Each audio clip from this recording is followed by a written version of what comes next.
সালামু আলাইকুম। ওয়ালাইকুম সালাম। কি অবস্থা? তোমরা কি করতেছো ছোট ভাই সারি? কি করবাম ভাই, এই আমরা দুই বন্ধু ওই যে আইসি দাওয়াতে গেছিলাম বুঝছো। অনেক দুঃখে হালাটাই কথা তার লগে 1000 টাকা দিলাম দাওয়াত খাইয়া বুঝছো।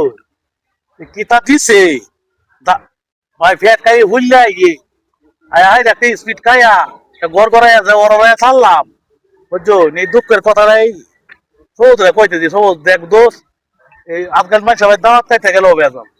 তুমি যে কথাটা কইছো কথাটা কিন্তু অ্যাকচুয়ালি সত্য। এখনকার যুগে খাবারের মধ্যে যে ভেজাল দেয় এটা কিন্তু বিরাট গুনাহ।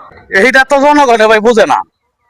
বুঝে না ঠিক আছে, কিন্তু বুঝাইতে হবে। কইছে দেখি এই বুঝানির পদ্ধতিটা কি? তুমি একদিন দাওয়াত দিবা, দাওয়াত দেবো, এবার শুধু আপনার খাওয়ার দাওয়াত, আর কোনো কিছু না।